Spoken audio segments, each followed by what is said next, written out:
Alhamdulillah, alhamdulillahilladzi ja'ala al-laila wan nahara khilfatan liman arada ayat dzakara aw arada syukura. Ahmaduhu wa ashkuruhu hadan nasa sabil imma syakira wa imma kafur. Asyhadu an la ilaha illallah wahdahu la syarika lahu wa asyhadu anna Muhammadan abduhu wa rasuluh.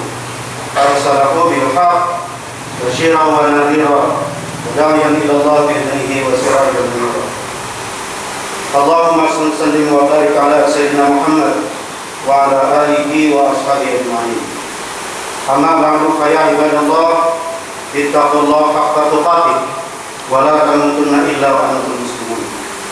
Faqala ta'ala fi kitabihil karim, a'udzu billahi minasy syaithanir rajim. Fa idza aradta fansab wa ila rabbika farghab. Sadaqallahul azim. Wa sadaqa rasuluhun nabiyul karim.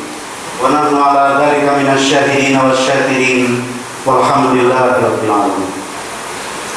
Bapak-bapak sidang dan jemaat rahimakumullah. Syukur alhamdulillah dengan rahmat Allah di siang hari ini kita siap mengabdikan diri kita beribadah kepada Allah. Melaksanakan ibadah salat Jumat berjamaah. Tentunya kesiapan kita beribadah hari ini pantas kita syukuri. Kenapa pantas kita syukuri? Tentunya secara jujur tidak sedikit orang yang mengaku agamanya sama persis dengan kita. Pada saat ini juga tidak sedikit orang yang mengaku akidahnya sama dengan kita. Tapi tidak mustahil mereka tak terpanggil sedikit pun untuk siap beribadah mengabdikan diri kepada Allah Subhanahu wa ta'ala, seperti apa yang kita kerjakan pada hari ini. Padahal tak mustahil, sudah segudang rahmat Allah berikan dalam kehidupan mereka. Bagi kita tentunya sekali lagi pantas kita bersyukur kepada Allah yang beribadah hari ini, yang mengabdikan diri kita kepada Allah atas dasar rasa syukur kita kepada Allah. Tentunya sekaligus kita sadari sepenuhnya, sepanjang kita siap mensyukuri segenap rahmat Allah, bakal mengundang rahmat Allah yang lain. Karena Allah dengan tegas mengatakan, la in syakartum la azidannakum. Jika kamu bersyukur kata Allah, ku tambahi. Bapak-bapak sidang jamaah Jumat rahimahullah, menyangkut persoalan syukur, Allah sedemikian tegas. Kata Allah, jika kamu bersyukur, langsung Allah katakan ku tambahi. Seperti itu penegasan Allah. Supaya apa? Supaya jangan ada keraguan sedikit pun bagi kita selaku hamba Allah tatkala kita bersyukur kepada Allah.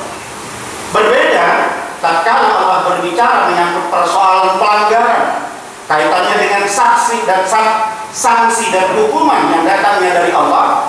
Allah tidak mengatakan kusiksa kau, tidak seperti itu. Dalam Al-Quran kata Allah, wala in kafartum inna adzabi lasyadid. Jika kamu kufur, Allah tidak langsung mengatakan kusiksa kau. Allah hanya mengatakan jika kamu kufur, awas ya, siksaku sedemikian mengerikan. Artinya, mari kita pahami menyangkut persoalan hukuman, menyangkut persoalan siksa, itu hak Allah mutlak, tak bisa kita paksakan. Walaupun kadang-kadang kita merasa gregetan dengan orang-orang tertentu yang kadang-kadang kita tahu persis mungkin sudah segudang kesalahan yang dilakukannya, tapi terkadang dia aman-aman saja sedemikian rupa. Karenanya mari kita pahami menyangkut sanksi dan hukuman, itu hak Allah mutlak. Ada kalanya hanya sekedar ditegur oleh Allah, diperingatkan oleh Allah, mungkin diadab dan dilaknat oleh Allah, tapi tak mustahil terkadang dibiarkan saja oleh Allah. Sekali lagi, tak usah menjadi penyebab pusing, stres pikiran kita, karena itu adalah hak Allah mutlak. Berbeda halnya menyangkut persoalan syukur. Kalau menyangkut persoalan syukur, Allah adalah syakirun alimun. Allah adalah syakiran aliman dalam Al-Quran. Allah adalah yang paling pintar bersyukur, yang paling pintar membalas setiap kebaikan dan kebajikan yang dilakukan orang. Allah tidak ingin mengecewakan orang sedikit. Karenanya Allah langsung mengatakan, jika kamu bersyukur, kutambahi. Itu janji Allah. Allah berjanji, Allah tak pernah ingkar janji. Berbeda dengan manusia, bahwa ungkapan yang sering kita dengar, kau yang berjanji, kau yang mengingkar.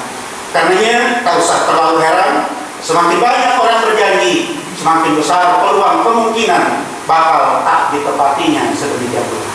Tapi kalau Allah tegas, innaka la tukhliful mi'ad, Allah tak pernah ingkar dengan janjinya. Karenanya jangan ada keraguan sedikit pun. Sepanjang syukur, Allah langsung menjanjikan tambahan. Salam dan salam kita sampaikan kalimat junjungan kita Nabi besar Muhammad sallallahu alaihi wasallam. Bapak sidang jemaat rahimahullah. Hari ini tepatnya tanggal 30 Syawal. Berarti sudah 1 bulan penuh Ramadan berlalu dari kehidupan kita. Tentunya kita berharap kendati Ramadan berlalu, semangat Ramadan terus kiranya mewarnai kesadaran pengabdian kita kepada Allah. Kita berharap kita beribadah tentu tak terikat dengan bulan pada intinya. Karena tidak sedikit orang tatkala beribadah dan menjadi baik itu terikat dengan bulan. Ada orang tatkala cerita persoalan haji, kenapa Anda tak berangkat haji? Dia mengatakan, saya belum mampu memikul detail haji yang dibayangkannya tatkala pulang haji. Sebetulnya kita selaku hamba Allah dituntut menjadi manusia yang baik dalam hidup ini, tentunya tidak hanya pada ketika pulang haji. Sepanjang hidup kita dituntut menjadi manusia yang baik dalam kehidupan ini. Kita dituntut terus mengabdi sepanjang kehidupan kita, tidak hanya pada ketika pulang haji. Begitu juga kita tidak dituntut hanya jujur pada bulan Ramadan. Kita tidak hanya dituntut perilaku akhlakul karimah kita di bulan Ramadan. Kita dituntut memakmurkan rumah Allah tidak hanya pada bulan Ramadan, tetapi sepanjang kehidupan kita dituntut untuk terus mengabdikan diri kita kepada Allah. Kita dituntut untuk menjadi manusia yang baik. Kita tetap dituntut kapanpun sepanjang hidup kita menjadi manusia yang mempunyai akhlakul karimah dalam kehidupan kita. Oleh karenanya, semangat Ramadan, kita berharap kendati Ramadan sudah berlalu, terus mewarnai kesadaran pengabdian kita kepada Allah. Kesiapan kita memakmurkan rumah Allah, tentunya semakin lebih siaplah kita di luar Ramadan ketimbang bulan Ramadan. Kalau kita lihat dari beberapa sisi, kita lihat dari segi fisik. Kalau bulan Ramadan kita tak makan, tak minum, tidur kita pun terkurangi. Tapi tak mustahil 1 bulan penuh kita siap memakmurkan rumah Allah, kita beribadah kepada Allah sedemikian rupa, kita punya kesiapan. Kendati kita rasa lemas, mengantuk dan lain sebagainya, yang jelas kita siap untuk itu. Dilihat dari segi waktu, sedemikian panjang waktu yang kita pergunakan tatkala kita datang ke rumah Allah pada bulan Ramadan. Tatkala kita datang malam ke masjid misalnya, kita datang sholat sunat tahatul masjid, kemudian sholat sunat sebelum isya bagi yang mengerjakan, kemudian kita sholat isya, sholat sunat sesudahnya, kemudian sebelum sholat tarawih atau qiyamul lail, tak mustahil ada istilahnya kultum, mungkin kuliah 7 menit, atau kulibas, mungkin kuliah 15 menit, atau kutipu istilahnya kuliah 30 menit. Bermacam istilah yang dikemukakan. Baru kita sholat malam atau sholat tarawih. Berapa lama kita di masjid? Tak mustahil berjam-jam kita di masjid. Selesai sholat tarawih tak mustahil kita tadarusan dan lain sebagainya. Yang jelas sekali lagi tak kurang dari 1 jam kita hadir. Bahkan tak mustahil kita punya kemampuan setiap malam 1 bulan penuh kita datang di rumah Allah. Di luar Ramadan, kenapa kita tidak siap datang lagi? Tatkala kita sholat berjamaah, paling banter mungkin hanya 15 menit waktu yang kita pakai. Itu pun kalau sholatnya sedemikian terasa, mungkin kita panjang dan sebagainya. Tapi tak mustahil mungkin hanya sebatas 10 menit. Kalau sholatnya kilat, kalau sholatnya kilat khusus, mungkin hanya 5 menit. Kita bisa pulang ke rumah sedemikian rupa. Tapi kenapa kita tak punya kesiapan itu? Kalau demikian, pada intinya, apakah tatkala bulan Ramadan kita dapat hidayah dari Allah? Tatkala Ramadan berakhir, habis dari kehidupan kita, apakah hidayah dicabut di Allah dari kehidupan kita? Tentu kita tak seperti itu beranggapan. Allah tentu tidak mencabut hidayah kita. Cuma yang jadi persoalan adalah kita yakin semua orang dapat hidayah, tapi tak semua orang bisa mensyukuri hidayah yang diberikan Allah dalam kehidupannya. Ada orang yang siap mensyukuri hidayah yang diberikan Allah. Dia tahu mana yang baik, mana yang buruk, dan dia berupaya untuk mengerjakan yang baik dan meninggalkan yang buruk. Dia tahu memakmurkan rumah Allah, tidak hanya dituntut bulan Ramadan, dan itu dikerjakannya. Berarti dia mensyukuri hidayah yang diberikan Allah dalam kehidupannya.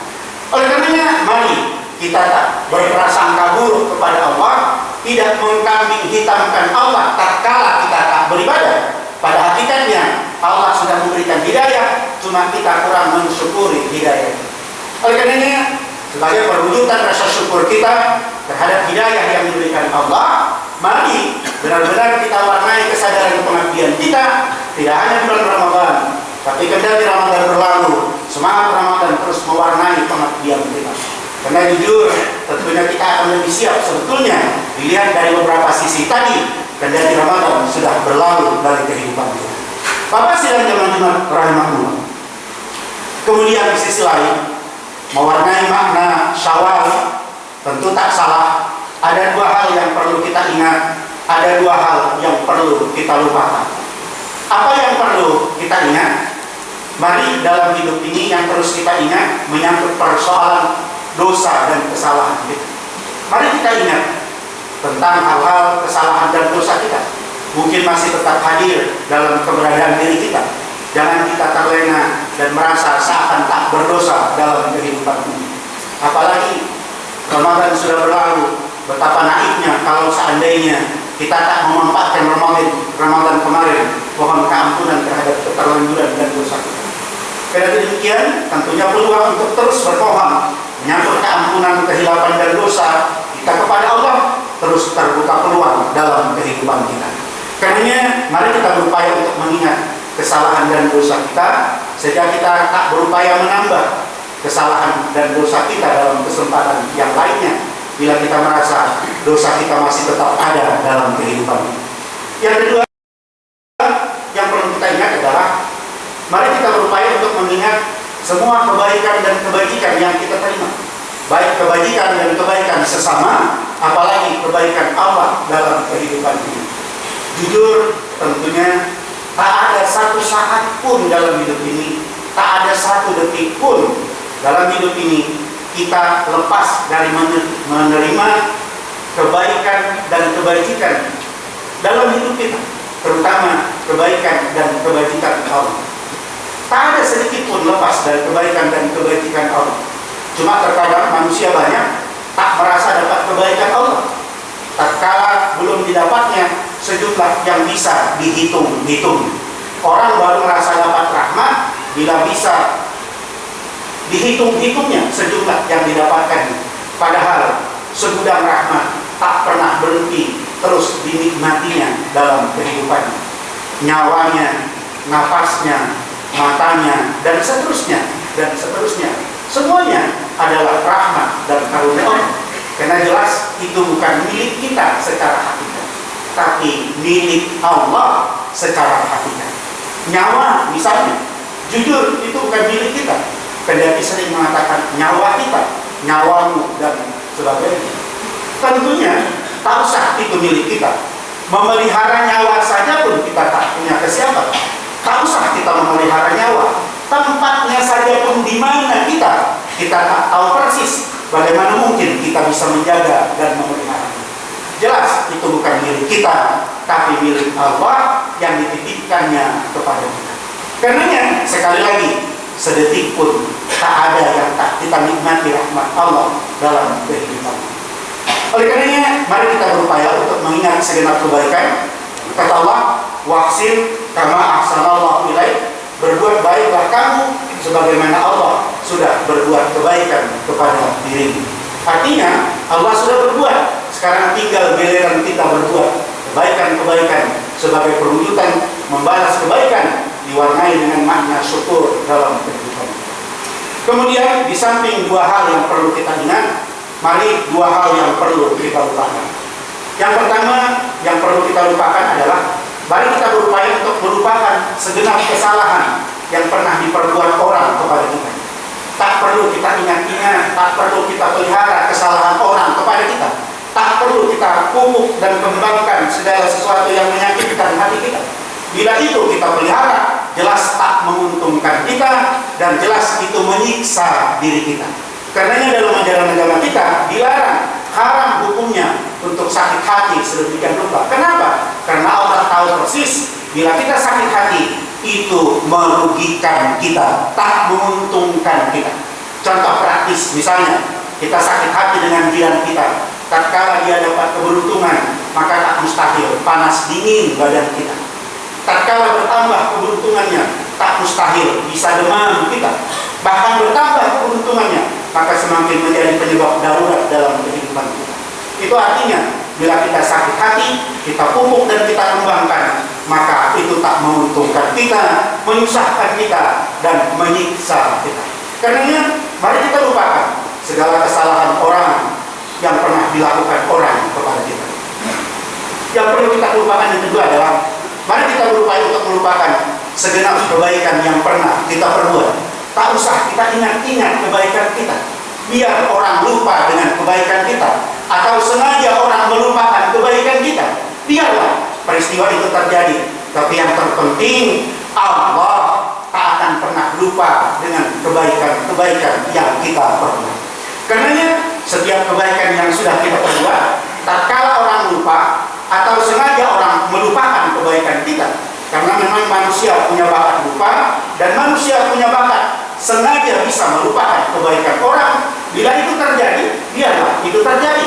Tak usah menjadi penyebab kita resah dan gelisah, karena kita yakin Allah tak pernah melupakan kita. Satu sisi lain, tak perlu kita repeti orang melupakan kebaikan kita, karena secara hakikat setiap kebaikan yang sudah pernah kita perbuat, jelas itu menguntungkan kita, jelas itu pasti dibalas oleh Allah kepada kita. Karena Allah tak pernah lupa dengan kebaikan kita. Walau orang lupa dan melupakan kebaikan kita, jelas itu tak merugikan kita, karena Allah sudah membalasnya. Kalau Allah sudah membalas kebaikan kita, kenapa kita harus kesal? Kenapa kita harus merepet tatkala orang lupa dengan kebaikan kita? Karena secara hakikat kita tidak pernah rugi dengan segenap kebaikan yang pernah kita perbuat. Bila kita merasa dan kita lupakan kebaikan, mudah-mudahan kita akan berupaya terus menambah kebaikan-kebaikannya. Mudah-mudahan apa yang kita ungkapkan dalam kesempatan ini bisa menjadi bahan renungan bagi kita dalam kesiapan kita untuk terus mengabdikan diri kita kepada Allah. Karena mengabdi kepada Allah tak terikat dengan bulan pada hakikatnya dan tak pernah berhenti dalam tuntutan Allah kepada kita.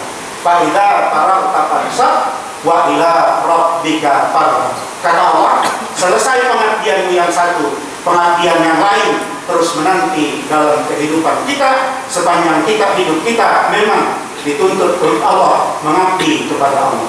Wa ma khalaqtul jinna wal insa illa liya'budun. Kehadiran kita pada hakikatnya adalah segala apapun yang kita lakukan dalam rangka pengabdian kita kepada Allah. Mudah-mudahan ada manfaatnya. Amin amin ya rabbal alamin. Barakallahu lakum fil Qur'an azim wa nafa'ani bima fihi minal ayatil hakim wa taqabbal minni wa minkum tilawatan innahu huwas samiul alim. Fa'tabiru ya ulil